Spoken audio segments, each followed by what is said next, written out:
男嘉宾小峰24岁，来自四川待业；女嘉宾小燕23岁，来自四川礼仪。来，有请两位，有请。欢迎两位啊！谈了3年恋爱是吧？对对。小片里说现在想分开，他不同意是吧？对。你不想分手是吧？是。大学时候就好了是吧？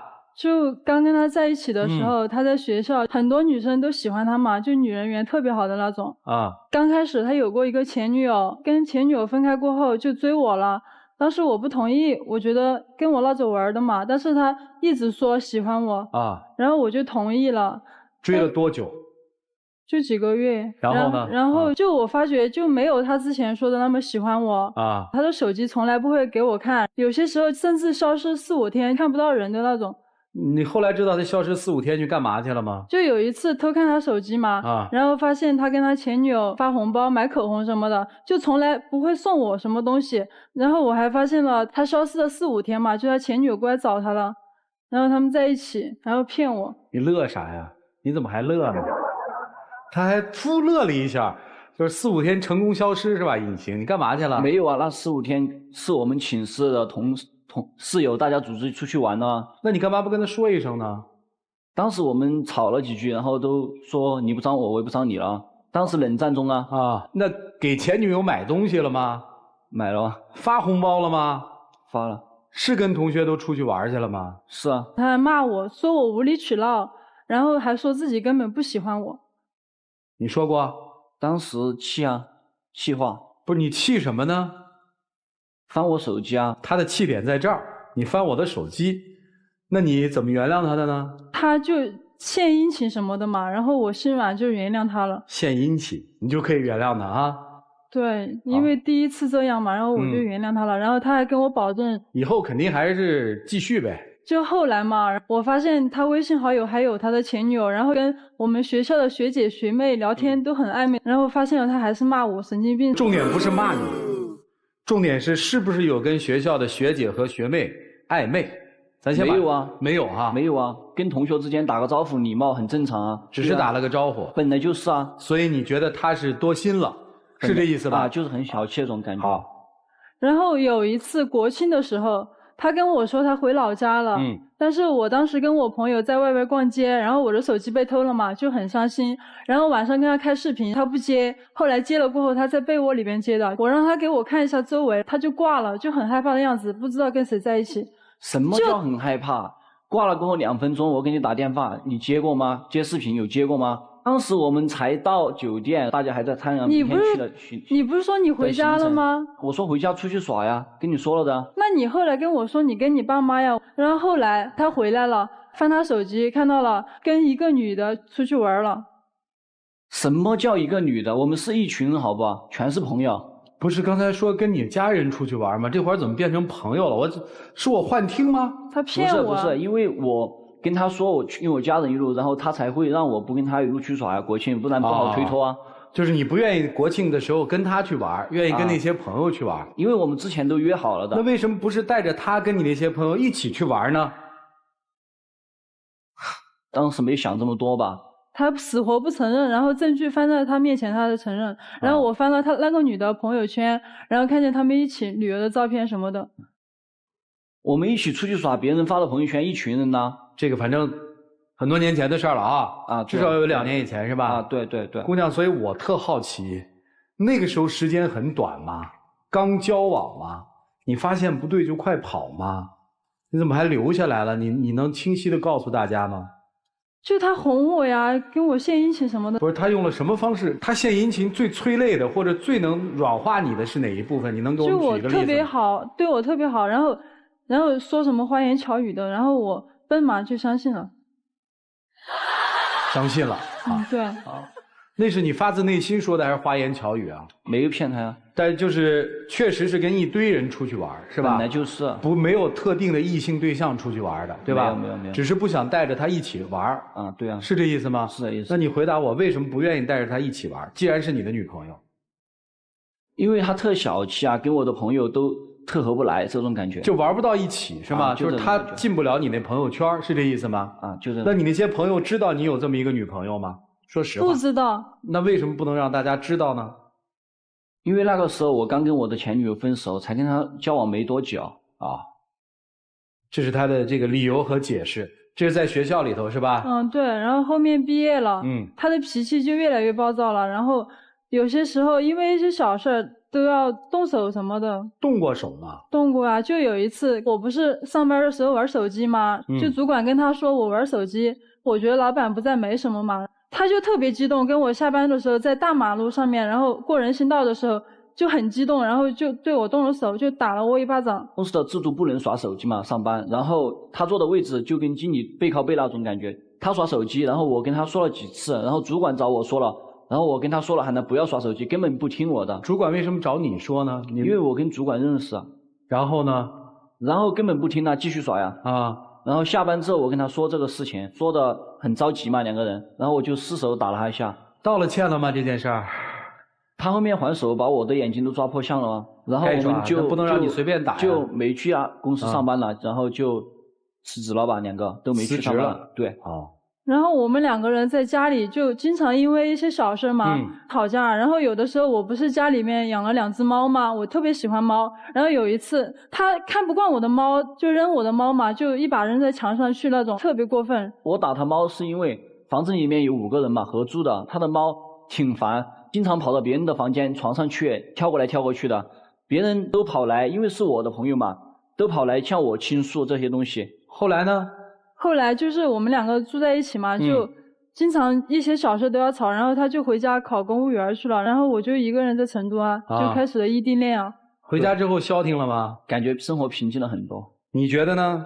我觉得他还是那个样子，然后有一次就跟他开视频嘛，他跟他朋友出去玩了，他就死活还是不接，然后后面接了跟我说在吃饭什么的，然后我想看一下跟谁在一起嘛，然后他不给我看，然后我就跟他朋友打，然后他朋友接了过后就看见有2个女的嘛，然后他就在那里一直骂我神经病。很正常，我跟他接了视频，我说跟朋友在一起吃饭喝酒，然后他去一直找我朋友接视频骚扰我朋友，我朋友没有罚了，然后就接了给他说跟谁在一起啊，然后本来就是我朋友的2个朋友在一起，我们吃了饭去打麻将这种。4个人约着打麻将，你也见到那俩姑娘了。对。但是你心里怎么想这件事呢？我就不相信他呀，然后我觉得很没有安全感。那你们这异地恋这都不消停啊？就我想分手他不分然后今年过年的时候我去他家里嘛，最后一天要走的时候要回成都的时候，就他让我收拾客厅嘛，然后茶几下面我没有扫到嘛，他就骂我，然后我们2个就吵了起来嘛，然后我说我凭什么给你收拾我又不是你的保姆，然后他就扯我，然后把我的大衣都扯烂了。我问一下过年是你去的他们家是吧？对，他爸让我去的。我爸叫他去的。你前面不都说要分手了吗？怎么你还去他们家呢？他爸一直打电话让我过去玩然后我就去了。2家人都见面了是吗？对。对他的印象怎么样？就觉得他大男子主义嘛，然后他的脾气特别不好。你们家人对他的印象怎么样？我妈我爸就觉得他还行吧，然后长得有点漂亮，然后比较文静嘛，感觉给外表上面，就是在家的时候他对我父母肯定不会展露出一些脾气对吧，都很温顺这种感觉。他都这样了，你干嘛不跟他分手呢？2位？我觉得就这样凑合着过吧，就这样。凑合着过。就我觉得我没有。男生是怎么想的呢？在一起这么久了，毕竟都断断续续吵，平静下来，但是还是挺想对方的。他根本不相信我呀，就每天异地的时候，就每天都会跟我开视频什么的。不是每天开视频不是为了相思吗？他是看我跟谁在一起。不是你们俩不是互相不相信吧？对呀。你也不相信他吧？那你们俩现在是个什么状态呢？就这样异地恋啊。为什么3年的恋情一直这么争来吵去，想分手又分不掉这个手？他们纠结在哪儿？问题又出在哪儿呢？一起进入新氧美容 APP 丘比特问卷。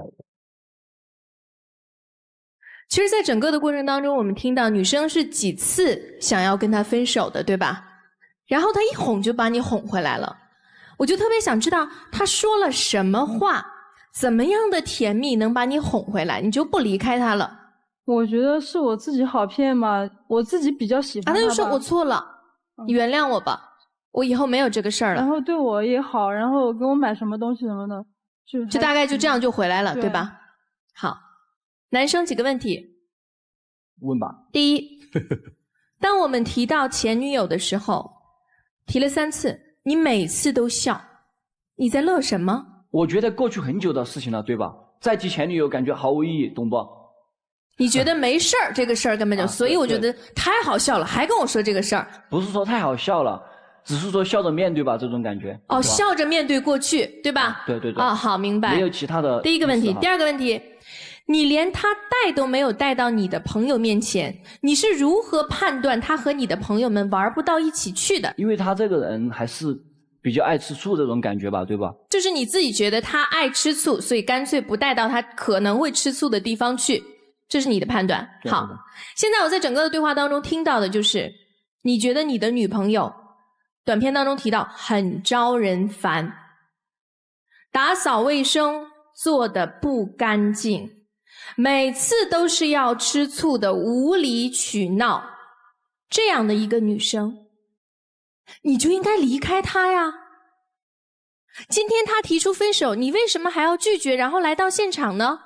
如果你是不喜欢她，那麻烦你跟她分手，你们的感情到此为止，我觉得是一个皆大欢喜的结果。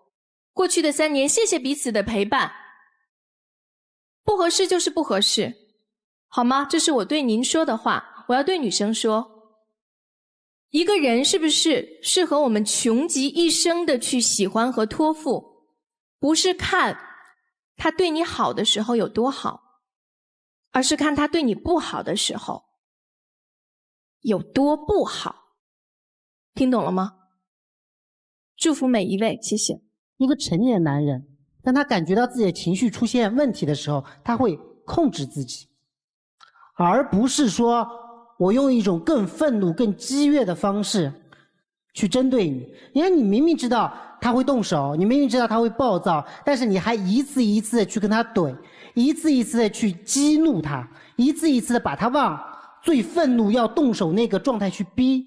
你觉得你一直能控制得了状况和局面？就我不想听他的，他也不听我的。对，你是不想，那你可以走啊，你可以分手啊，为什么没有呢？你看你们2个人在面对别人批评时候的表情都是一样的，反应也是一样的。我没有说你们谁不好，或者说也没有说你们这种态度是错的，我只是告诉你们，你们这个状态是一致的。刚才问你们有什么浪漫的过程在你们爱情当中，其实你们吵架就是你们的浪漫过程。我相信他这个暴躁的脾气的养成也有你的功劳，姑娘。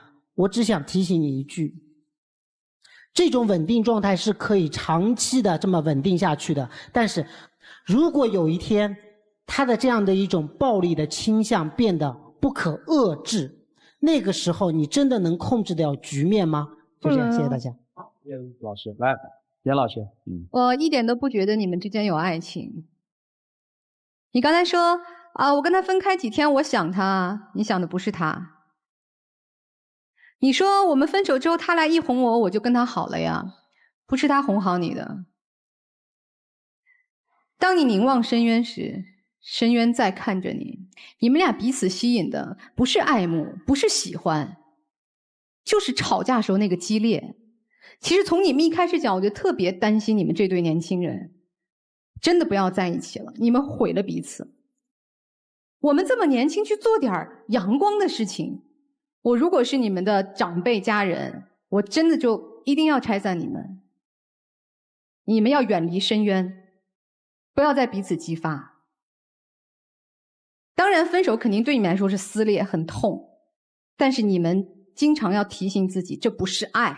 你们之间没有爱，你们之间只是暗的吸引。真的告别这样的生活吧。我相信你们有吵架那份精力，那份精气神儿，咱干点任何事儿都干得不差，好吗？分开吧。谢谢杨老师。来，涂老师。谈恋爱是一个通过对方了解自己的过程，而好的恋爱是让对方成为更好的他，让自己成为更好的自己。但是你们让对方都成为了更坏的自己。但是吵架又可以强化彼此的感受，会上瘾，所以你们现在还分不开。上哪去找一个跟自己势均力敌、旗鼓相当的对手呢？你看他又笑了，接下来就是我要说的问题。自尊和修养。一个男人满手是血的跑到医院，让一个护士给他包扎。护士说：“怎么这么不小心呢？砸在了玻璃上。”你知道那个男人说什么？那个男人说：“砸在玻璃上，总比砸在媳妇儿身上好吧。”瞬间，那个护士对这个男人就有了一丝好感。人都会冲动的，但冲动完全不可遏制吗？这个男人也冲动了，一拳砸在了玻璃上，但他宁愿砸在玻璃上，也不砸在自己媳妇儿身上。这就是控制。心里有爱，就会把拳头砸偏一点，而不会砸在媳妇儿身上。你说对吧？对。所以说，冲动与冲动也是不一样的。冲动是来源于情绪被蒙蔽，但如果心里有爱的话，即便冲动，也只能伤害自己，而不会伤害所爱的人。这就是燕平红所说的，你们之间是没有爱情，有一点点心疼都不会这样。但为什么你们又会持续的在一起？这就是自尊和修养的问题。我们把你们之间的冲动回到第一次，是他打你是吧？你原谅了他，而且我相信你原谅他原谅的很快，一献殷勤马上噗呲你又笑了。刚才我在跟你说这话的时候你就已经笑了。这就变成一种什么样的恶性循环状态呢？我受伤害了，我不会那么轻易的原谅你，至少我自己要缓和一下。但你不一样，一来殷勤你马上就好了，长久下来你们俩就没脸没皮了，已经就是你可以伤害我吗？你来呀，你来呀，你来伤害我呀，你看又笑了。所以说当我们在说你们之间非常严重的问题的时候，你们俩都很容易笑。所以我说白一点，就是你们俩不是面子皮儿很薄的人，挺厚的。到现在为止你根本不觉得这是一件多大多重要的事儿。说实在的，如果两个成年人的爱情谈到这种地步，彼此把对方的自尊扯得一丝不挂，可以随便打随便闹，闹完了立马就好，你们俩之间是爱情。所以我只有一句话送给你们，给对方也给自己，留点自尊也留点面子，就这样。其实他们俩在心里面你们都分析过了，为什么会这样，享受乐在其中。明显可以观察出来，女生在跟男生的交往当中是属于拱火类的，挺担心的。说句实话，就害怕你们未来某一天再这么下去会伤害到对方。基于现在所出现的这个问题，双方能不能学会控制情绪就变得非常重要了。其实控制情绪也是一个人成长的一种过程。那接下来问题就是你们能不能控制？如果双方能够彼此控制情绪，还可以再试试。大道理你们可能也都明白，该说的老师们都说了，轻话也说了，重话也说了，最后就是考验你们自己是不是成人嘛。我觉得跟你两个然后在一起3年了，断断续续，一路上争争吵吵，说实在的，你烦我也烦，其实很多时候。那你的脾气会改吗？现在我想说的我们俩的问题的是，不是我的脾气会不会改，需要我们两个相互的改。那你要动手啊！我现在什么时候对你动手？每次我都是忍你忍到。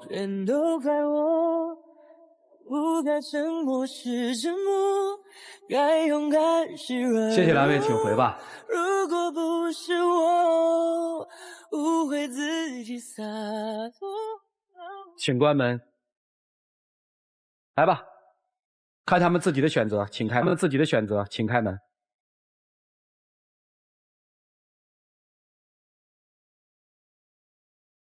挺好，挺好，挺好。抱一把，直到是从